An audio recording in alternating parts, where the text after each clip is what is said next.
When Jujutsu Kaisen wrapped up in September 2024, it marked the end of one of the most influential shonen manga of the decade.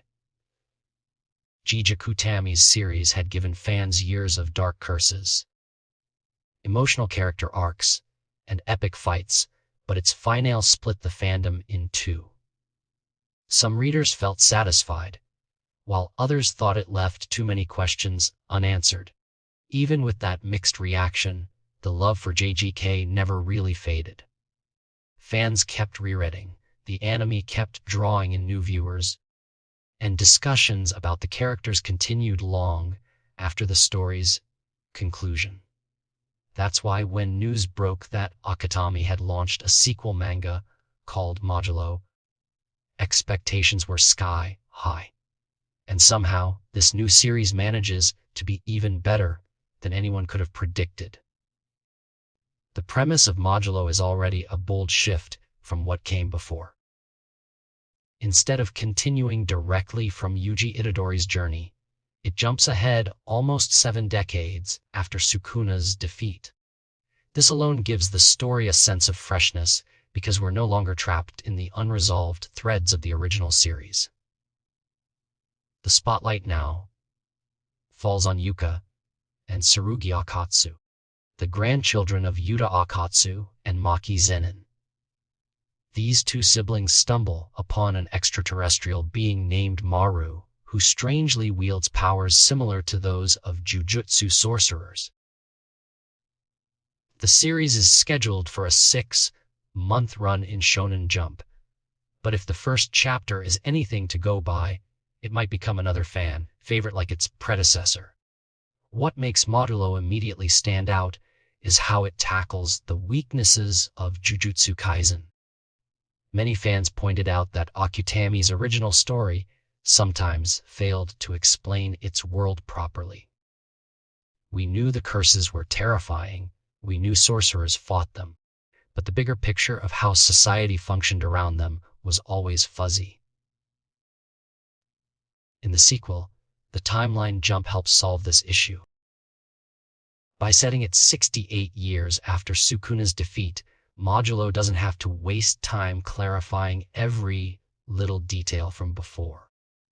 The characters themselves already treat the world's history as settled, which allows readers to dive into the new mysteries without getting stuck in the past. The biggest mystery right now is Maru, the alien. At first glance, bringing extraterrestrials into a series about curses might feel like a strange move, but it actually works incredibly well. Manga fans are used to seeing this kind of thing. Dragon Ball Z made Saiyans iconic, Naruto Shippuden revealed the Otsutsuki clan, and now Akutami is giving his own spin on that idea. Maru is different enough to feel fresh, yet familiar enough that readers don't feel lost.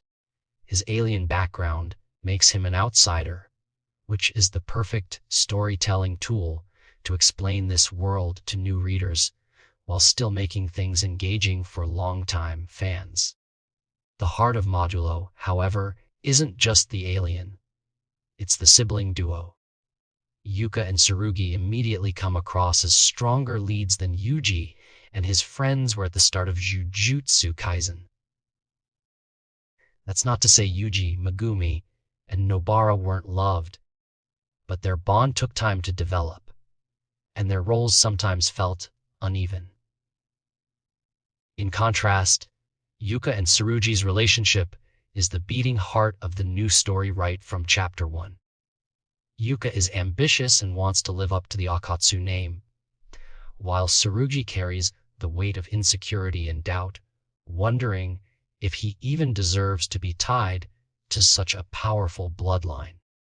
Their rivalry, their affection, and their struggles make them instantly relatable.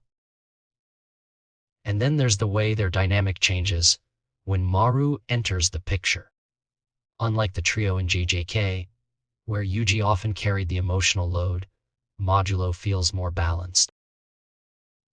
The alien's presence forces the siblings to work together and pushes their insecurities into the open. Maru doesn't just serve as a plot device. He's a character full of intrigue, and he plays the role of both a mystery to uncover and a mirror that reflects the siblings' struggles. Fans can already sense that his storyline will unlock the bigger secrets of this universe. It's also worth mentioning how much stronger the art feels in this sequel. One of the criticisms often directed at Jujutsu Kaisen was that Akutami's art style, while unique, could sometimes be messy or unclear during big battles. With Modulo, Akutami has stepped back to focus more on writing and character creation, while artist Yuji Iwasaki brings the visuals to life. The result is stunning. The first chapter looks polished and stylish, carrying the same dark aesthetic as Gege, but with more clarity and depth. It feels familiar yet elevated, like the franchise has grown alongside its audience. Of course, fans are cautious. Many remember how Jujutsu Kaisen struggled with long-term storytelling, pacing issues, and arcs that didn't always stick the landing. But even with those concerns, the excitement for Modulo is undeniable. The introduction of new protagonists, the fresh setting, and the bold move of blending sorcery with extraterrestrial elements make the sequel feel like a bold reinvention rather than a safe continuation. If the story can balance its mysteries with emotional character arcs, it could easily surpass its predecessor in the long run. The fact that Modulo exists also helps reignite excitement for the wider Jujutsu Kaisen franchise. With Season 3 of the anime on the way, there's a renewed buzz around the brand. Fans who were disappointed by the manga's ending now have something new to sink their teeth into, and newcomers have an easier entry point since Modulo doesn't require a deep understanding of everything that came before. It respects JJK's legacy while also carving out its own identity.